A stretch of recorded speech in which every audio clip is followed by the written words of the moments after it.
Informativo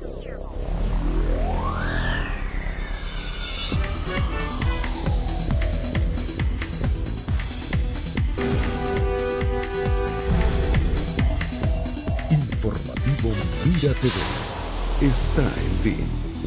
Amigas y amigos, sean todas y todos bienvenidos a la entrevista meridiana. Hoy vamos a estar conversando de un tema que produce un gran impacto en la colectividad. Es el dólar, el control de cambio, cómo inciden los movimientos económicos en la vida cotidiana del venezolano. Para hablarnos acerca de este tema, contamos con la presencia en nuestro espacio del profesor Luis Angarita. Él es magíster en Economía Internacional de la Universidad Central de Venezuela y pues agradecido muchísimo, profesor, por estar aquí con nosotros el día de hoy. Buenas tardes. Bienvenido. Precisamente el tema inicial es conocer por qué y muy especialmente en los últimos días se han producido esos cambios bruscos en lo que se ha llamado el dólar paralelo. ¿Cómo incide esto en el venezolano? ¿Quiénes estarían detrás de estos cambios en los precios? Y sobre todo, ¿cómo se relaciona esto con los dólares que ofrece el Estado a través del CIMADI o cualquiera de las modalidades que tiene el gobierno para vender dólares a los diferentes sectores del país? Bienvenido, profesor, y gracias. Muy buenas tardes. Bueno, podemos señalar que la semana pasada fue bastante movida con respecto a la información del dólar paralelo e incluso con las expectativas que han dicho algunos voceros del gobierno con respecto a si unificar o cambiar el tipo de cambio oficial. Podemos llegar a mencionar que la tasa en el mercado paralelo llegó a índices muy elevados por encima incluso de los 420 bolívares. Las señales del tipo de cambio tan elevado lo que trata de demostrar es la gran ansiedad y las grandes expectativas que tienen las personas con respecto a la escasez de divisas. Por un lado vemos indicadores como que el gobierno ha solicitado derechos especiales de giros al Fondo Monetario Internacional y es una forma de decirlo coloquialmente, tratar de buscar todos los últimos fondos a los cuales puede acceder, mientras que por el otro lado, cuando conocemos a las reservas internacionales, que es el stock de divisas que tiene el país, ha llegado a históricos muy mínimos en los últimos 15 años. Es decir, cuando rompe la barrera de los 18.000 millones de dólares y ha disminuido hoy en día aproximadamente a 17.500, da una impresión al mercado que el gobierno cada día tiene menos divisas con que atender la demanda de divisas y de dólares de todos los venezolanos. No obstante, Luis, el Estado ofrece para algunos sectores, farmacia, alimentos, $1 a 6.30. ¿Qué significa eso para nosotros? Eso significa que para la comparación de precios que tienen las mercancías nacionales con respecto al mercado internacional, a un tipo de cambio de 6.30 es un tipo de cambio muy sobrevalorado y hace que las mercancías importadas sean relativamente mucho más baratas que la mercancía nacional. Tener un tipo de cambio a 6.30 abarata las importaciones y uno prefiere, como consumidor, comprar arroz o comprar carne o comprar pollo, comprar todos los bienes alimenticios en el extranjero, que es favorecer a la producción nacional. Eso inclusive lo hace el mismo gobierno, porque ellos son en todo caso los que importan alimentos y otros insumos. Sí, por supuesto. De hecho, lo que hemos tenido con un tipo de cambio sobrevalorado es que hemos convertido a la agricultura venezolana en una agricultura de puertos. Dependemos de las importaciones. Ahora, ¿qué pasa entonces con los productores nacionales en todo este contexto? ¿O qué ha venido pasando? Bueno, ha venido pasando que la producción agrícola cada día se ve más precaria, y no solo la producción agrícola, sino incluso bienes manufacturados que muchos productores prefieren transarse o pasarse al sector de comercios e importar bienes. Lo vemos incluso en la industria farmacéutica, en donde o depende de los dólares que otorga el gobierno o genera esquemas de escasez y de ausencia de productos que incluso son algunos vitales para la salud pública, como para enfermedades crónicas como la diabetes, la hipertensión, entre otros.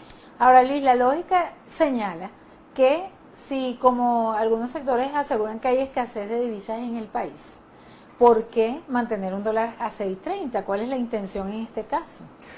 Es un tema muy difícil porque un tipo de cambio competitivo tiene el efecto de, por supuesto, favorecer a la producción nacional en el mediano plazo, pero en el muy corto plazo implica el encarecimiento de todos los productos importados. Es decir, si nosotros tenemos ahorita un patrón de consumo en donde el 90% de las cosas que consumimos viene del extranjero, eso implicaría que el 90% de nuestro consumo se encarecería enormemente.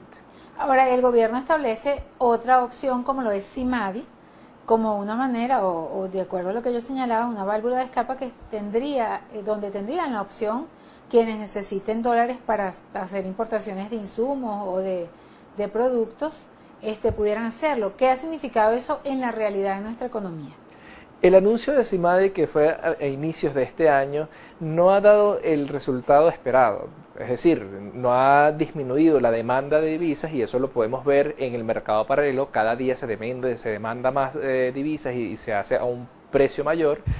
Y, por supuesto, no ha reactivado a la producción nacional porque al tener un tipo de cambio a las 6.30 hace que los productos beneficiados de esa tasa de cambio sean mucho más baratos importarlos que realizarlos en nuestro país. Ahora, fíjate que hace poco el vicepresidente de la Asamblea Nacional, Elvis Amoroso, criticó a las personas que compran dólares en el mercado paralelo y además señaló de responsables de los precios y las fluctuaciones de ese mercado negro a Orlando Urdaneta y al empresario Alberto Rabiel.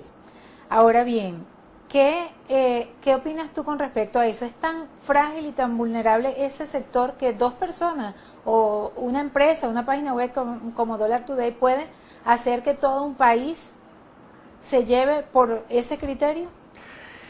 Realmente el valor del dólar es muy difícil señalarlo. Hay algunos indicadores teóricos que colocan al dólar aproximadamente a un valor de 130, 140 bolívares. Hay otros indicadores que lo colocan a 180. Creo que el gran problema es la distorsión que genera un control de cambios. A tu limitar la oferta, a tu limitar la liquidación de divisas que hace el gobierno porque tiene el monopolio de las divisas, inmediatamente se crea un mercado negro porque hay personas que están dispuestas a pagar un precio muy elevado solo por las expectativas de que lo pueden comprar hoy barato en relación al futuro. Es decir, que un tipo de cambio tan caro en el mercado negro, lo que genera son expectativas que en el futuro va a estar mucho más caro. Eso también quiere decir que hay mucha gente que tiene muchos bolívares. Sí, necesariamente el gran desequilibrio que hay, por un lado la escasez de divisas, es que por el otro lado el gobierno ha emitido mucho dinero, es decir, que la masa monetaria ha venido incrementándose en niveles impresionantes en los últimos 4 años y la relación que debe existir entre bolívares y divisas cada vez es mayor. Ahora, también, digamos, con el sistema marginal de divisas, digamos que habían planteado que eso podía ser una válvula de escape, no ha sido así de acuerdo a tu criterio. No, no ha sido así porque el nivel de liquidación que tiene diario no abastece a la demanda y que por no abastecer la demanda todo agente económico acude entonces a otros mercados como puede ser el mercado fronterizo como lo marca Dollar Today. Estamos conversando con el internacionalista Luis Sangarita, profesor universitario de la Universidad Central de Venezuela. En la próxima parte, Luis, nos gustaría que nos comentes acerca de cuál es la tesis de cómo se puede resolver el problema económico en Venezuela, que es una de las grandes preguntas que todos debemos hacerle a los economistas y a los especialistas en esta área. Vamos a ver cuál es la respuesta de este profesor universitario en este tema tan impactante para la vida nacional.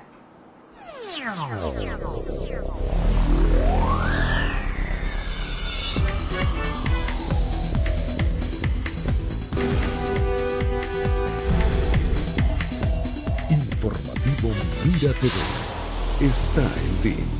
Continuamos, amigos, con el profesor universitario Luis Sangarita, internacionalista, hablando acerca del tema cambiario en Venezuela, cómo incide este aspecto en la vida de los venezolanos. Y precisamente la pregunta que quedamos con nuestro invitado es relacionada a cuáles serían las acciones concretas y quiénes debían tomarlas para resolver este tema tan inestable del mercado de divisas y por lo tanto de la economía nacional. Bueno, digamos que la caracterización del problema del mercado de divisas viene dada por algo que es la escasez. Es decir, nosotros no estamos produciendo las divisas que debe sostener a la economía nacional. Por lo tanto, todas las medidas que deberíamos hacer es generar condiciones para atraer más divisas. Creo que la medida más polémica tiene que ver con el precio del dólar, el tipo de cambio, porque lo que se ha sostenido por mucho tiempo como un tipo de cambio sobrevaluado ha hecho que seamos exclusivamente dependientes de la producción petrolera para generar ingresos en divisas. Ahora, ¿este tema se ha generado por la baja de los precios del petróleo? No, digamos que eso afecta en buena medida, pero no es la única causa. Creo que la principal causa es que no hemos producido o no hemos generado ningún otro mecanismo de producción y más bien hemos exacerbado la dependencia del petróleo. Hace 15 años nosotros producíamos el 27% de divisas en industrias distintas al petróleo y hoy ese indicador solo llega a un 1%. Es decir que el 97% de las divisas que genera el país vienen del petróleo, 2% viene de la industria del acero y del aluminio y solo 1% de las divisas que ingresan al país viene por producción nacional. Entonces, ¿cómo hacer para que se eleve la producción nacional? ¿Qué acciones para que sea de manera inmediata, diría yo?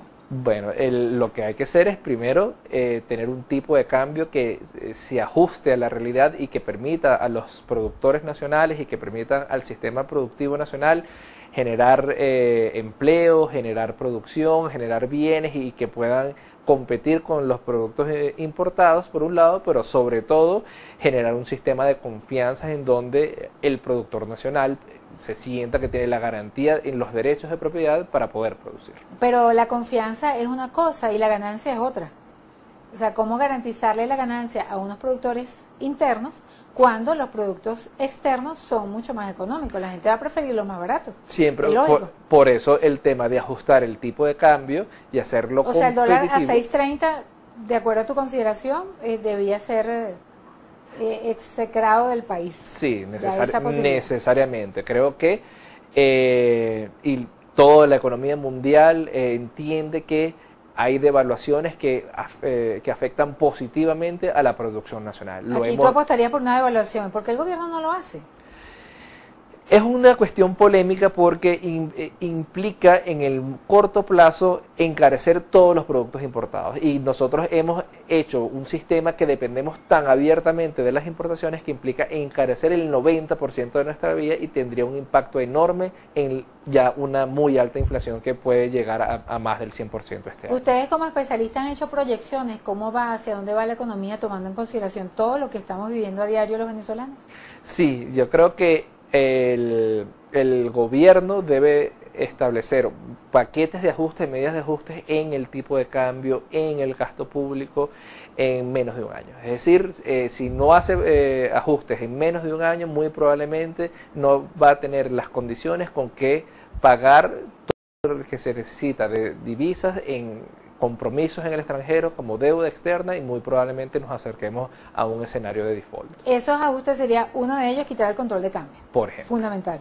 Fundamentalmente, sería el principal. Ahora, también se ha hablado en la palestra pública acerca inclusive de la propuesta de la empresa esta de autos para vender en moneda extranjera algunos vehículos en Venezuela. Otros han planteado la posibilidad de la dolarización como una solución. ¿Tú qué opinas de eso?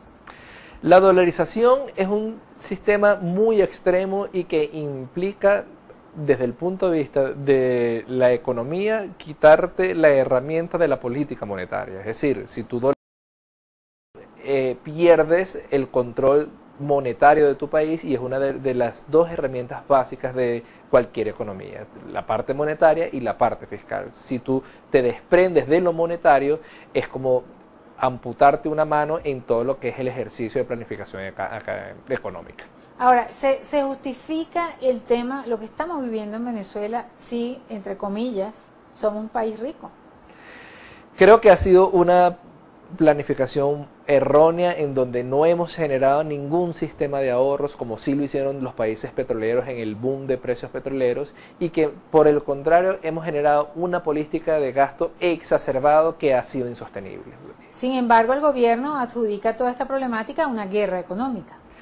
Creo que el gobierno debe tener un espíritu de autocrítica y entender que hay políticas que han sido erróneas y que hasta el momento muestran que son insostenibles. Prácticamente nos estamos acercando a un escenario muy similar a la crisis económica que vivió el Estado venezolano en el año 83 con el Viernes Negro y la década perdida. Pero en ese momento fue un Viernes Negro, en este momento tenemos varias semanas negras.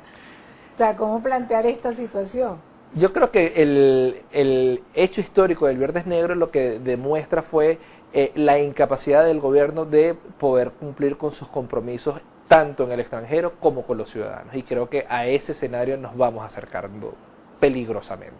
¿Cuáles serían las soluciones? Porque todo tema, todo problema tiene un camino diferente al conflicto. ¿Hay un camino diferente al conflicto para nosotros de acuerdo a tu criterio? Bueno, históricamente los países que se han acercado a este escenario de crisis lo que han tomado como medida es revertir las políticas que han generado crisis. Por ejemplo, si nosotros decimos que el tipo de cambio está generando una crisis importante, nosotros debemos entonces revertir la política cambiaria y hacerla un poco más flexible y competitiva. Aquí en este escenario, ¿consideras que entraría en juego instituciones como el Fondo Monetario Internacional, por ejemplo? ¿Crees que va a entrar otra vez en juego este organismo en Venezuela? Yo creo que sí. Creo que la necesidad de divisas que plantea el Estado venezolano por lo menos para el próximo año están por el orden de los 17.000 a 23.000 millones de dólares. Y en el mercado mundial, en el mercado financiero, hay muy pocos organismos o muy pocas instituciones que tienen una capacidad financiera como para auxiliar, y una de ellas es el Fondo Monetario Internacional. Y cuando a Venezuela le toque pagar, ¿a quién crees tú que puede acudir? ¿A los chinos, a los rusos? Le tocará tocar varias puertas, probablemente acuda a Rusia, a China. Vimos que en enero el presidente Maduro hizo una gira bastante extensa y tocó la puerta en países como Qatar e incluso Arabia Saudita. Creo que ahorita el gobierno está ávido de recursos, ávido de divisas, y bueno, cualquier opción le resultará atractiva, entre ellas el Fondo Monetario Internacional. Argentina se vio en un tránsito bastante incómodo a nivel internacional con la posibilidad de default. ¿Tú crees que en Venezuela podemos llegar a un punto de este tipo? El tema argentino es un gran aprendizaje para todo el mundo, porque el default anunciado en el año 2002 por la crisis de Argentina le ha implicado que están excluidos del sistema financiero internacional. Es decir, a Argentina le cuesta mucho acceder a préstamos internacionales, aun cuando a nivel de su manejo de balanza de pagos tiene capacidades con que honrar sus pagos. Venezuela se acerca peligrosamente a eso, pero muy probablemente evitemos el hecho técnico del default porque tiene implicaciones económicas, políticas y financieras muy importantes. Con las reservas internacionales que tiene Venezuela en este momento, ¿puede aguantar hasta el año que viene mientras se va viendo qué se hace? Cada día se le hace más difícil. Lo que vemos en la conducta de las reservas internacionales en el presente año es que tiene una tendencia negativa muy clara, en donde de un pico de 24.000 ha bajado a 17.500, con una pérdida en promedio de más de 100 millones de dólares diarios. Para el venezolano a diario, ya para finalizar, ¿cuál puede ser un camino que le recomiendas tú a cualquier jefe de casa que tenga que ver cómo hace con su familia para resguardar o los ahorros que puedan tener, o por lo menos para mantener los gastos? En una situación con una expectativa inflacionaria tan cara, normalmente la gente acude a favorecer el consumo presente, entendiendo que el consumo futuro va a ser mucho más caro. Entonces, para el jefe de casa muy probablemente establecerse medidas de ahorro adquiriendo bienes de ahorro o bienes de capital como una casa, un carro para aquellos que tienen alto nivel, pero de repente un televisor, de repente acudir a sistemas de crédito. O sea, puede valen ser más los atractivo. bienes que los bolívares, en este caso. Totalmente. Ahorita tener bolívares es un sistema de desahorro importante. Muchísimas gracias, profesor Luis Sangarita. De verdad que sí. Gracias por esta interesante intervención en nuestro espacio y a ustedes, nuestros queridos televidentes. Gracias por permitirnos una vez más entrar a sus hogares a través de la pantalla de Mira TV. A nombre de Lourdes Navas, en la producción, y quien tuvo el inmenso placer de conversar con ustedes, Daisy Oropesa, nos despedimos deseándoles una excelente tarde y que Dios bendiga a Venezuela.